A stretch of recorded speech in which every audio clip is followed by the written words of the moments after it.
Recall from the previous video, we discuss what a concussion is, how it happens, and why recognizing and reporting it is so important. We also covered common symptoms, what to do when a concussion occurs, and the steps for recovery, including rest, gradual return to activity, and medical guidance. Now, let's take a closer look at how to manage concussions in your specific role. When you suspect a concussion, there are important steps every parent must take.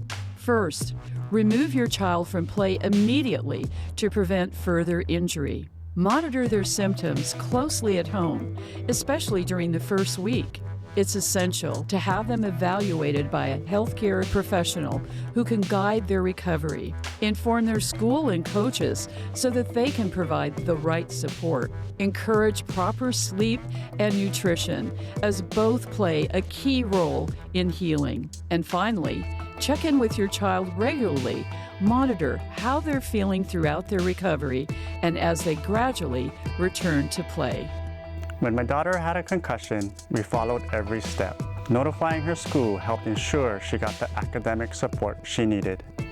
In Hawaii high schools, there are over 1,000 concussions each year in boys and girls basketball, volleyball, wrestling, judo, soccer, football, softball, and baseball. That's why recognizing and reporting concussions is so important. Every state has a concussion law. Hawaii's concussion law states it is mandatory to remove an athlete from play as soon as a concussion is suspected.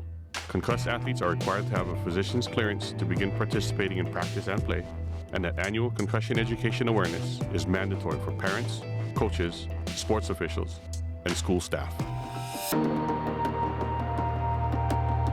Parents are key players in their child's recovery. Advocate for their needs, monitor symptoms, and provide emotional support. As part of the concussion team, parents help by communicating with doctors, teachers, and coaches to ensure their child gets the right care. Keeping track of symptoms, encouraging proper rest, and making adjustments to daily activities all play a crucial role in a smooth recovery. It takes a team to manage a concussion, and parents are an essential part of that team. Alongside medical professionals, parents help to create a supportive environment for healing. By staying informed and involved, they can ensure their child recovers safely and returns to the activities they love. One of the hardest things was helping her understand that it was okay to rest. She just wanted to get back to playing. But I kept reminding her, your brain needs time to heal, just like a sprained ankle. Eventually she got it, and we made sure to celebrate the little victories, like when she could go a whole day without a headache. The purpose of this video is to help you be prepared, understand the roles of resources like an athletic trainer, learn about the recovery and rehab process, understand the gradual return to play process, and create a safe environment for reporting concussions. Every concussion is different. Follow the personalized care plan provided by your child's healthcare provider and never rush their return to activity. Make sure to keep an open line of communication between the school and the healthcare team. There will be days that your players seem fine. Then there'll be days that they seem irritable, a little off, maybe exhausted. It's really important that you track those behaviors, different swings in moods. Talk to your team doctor, talk to your athletic trainer, but again, monitor and track the symptoms. At home, ensuring proper sleep and good nutrition is vital for recovery. Rest is essential for healing, and a balanced diet supports your child's brain and body during the recovery process. Healing from a concussion requires good sleep and proper fuel. I recommend getting at least 8 to 10 hours of good quality sleep in a dark, cool room where we can get uninterrupted rest. I also recommend eating leafy greens, lean proteins such as chicken and fish, lots of fruits and vegetables like broccoli and berries, avocado, olive oil, and nuts. And I recommend hydrating with water instead of sugary beverages. Concussions can impact academic performance. If your child is struggling with concentration, memory, or appeared slowed down, it's important to advocate for academic adjustments at school. I had to speak to my child's teachers and let them know that she might need extra time to finish assignments or to take breaks during tests. It made all the difference in helping her get back on track. Communicating with teachers is key. Adjusting schoolwork and creating a supportive learning environment can help your child heal without added stress. Advocate for academic needs. Talk to teachers about workload adjustments. Once symptoms begin to improve, starting light aerobic exercise like walking can help the athlete feel more normal and support recovery. But it's important to only begin this step when a healthcare provider says it's safe. Always follow medical instructions carefully to avoid setbacks and ensure a safe return to activity. Aerobic exercises can help promote blood flow to the brain, support healing, and reduce symptoms when done correctly under the guidance of a healthcare professional. There are many professionals available to help with recovery. Don't hesitate to reach out to athletic trainers, school counselors, and medical professionals. Our role as athletic trainers is we're here to help athletes recover safely and get back to the game they love. Recovering from a concussion takes a team. Multiple specialists work together to ensure a full recovery.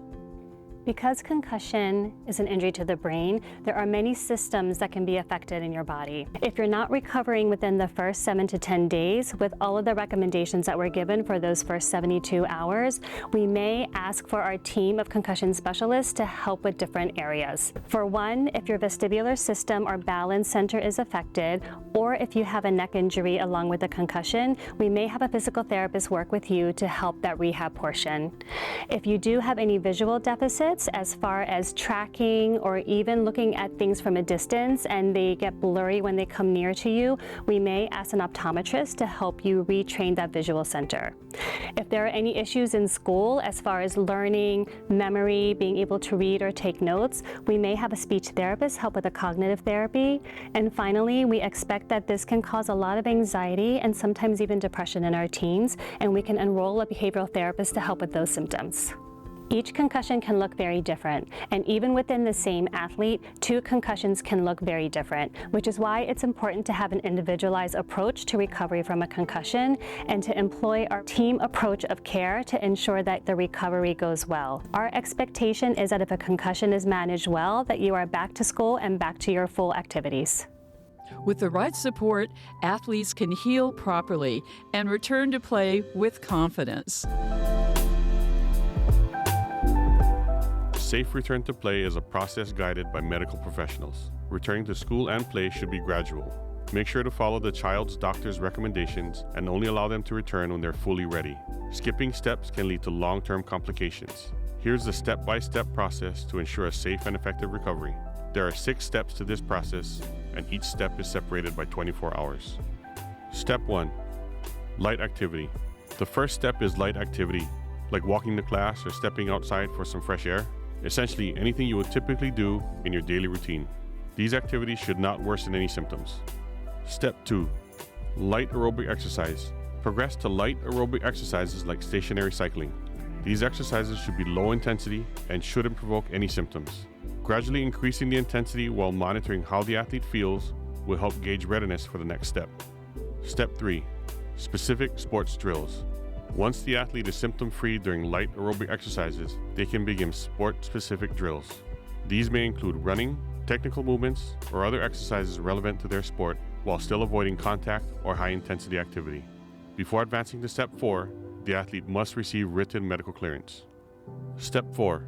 Once cleared by a licensed medical professional, such as a physician, neuropsychologist, advanced nurse practitioner, or physician assistant trained in concussion management, non-contact training drills may begin. This next step involves non-contact training drills such as passing drills or multiplayer drills, where the athlete's skill set is tested without the risk of direct contact. This helps assess their physical and cognitive ability to perform under more game-like conditions. Step 5. Full contact practice. If no symptoms are present after non-contact drills, the athlete can return to full contact practice. This step should still involve controlled, monitored situations to ensure they're physically ready for the intensity and potential risks of full play. Finally, once the athlete has passed all previous steps and is symptom-free, they can return to full participation in their sport. This should only be done under the guidance and clearance of a medical professional. It's important to proceed with caution and never rush the process to avoid setbacks. Returning to full activity requires going through certain steps in a certain order. We do this in order to make sure that we're going from a low-intensity activity to a high-intensity activity. Skipping steps in this process can be detrimental. You want to make sure that you check in with your healthcare provider or athletic trainer to ensure that you're doing the steps properly. The step-by-step approach gave us confidence. We knew exactly when it was safe for our daughter to return to school and sports. Aloha everyone, I'm Troy Furutani with HCAMP from the University of Hawaii's College of Education, and we want to thank you for participating. If you suspect your child has a concussion, take action right away. First, remove them from play. Continuing activity could make things worse. Monitor the symptoms closely at home for the first several days. It's important to follow up with a healthcare professional trained in concussion care, keeping the schools and coaches informed so everyone can support their recovery. And finally, encourage adequate sleep, balanced nutrition, and hydration. These are vital building blocks for recovery. For more information and resources, visit hawaiiconcussion.com.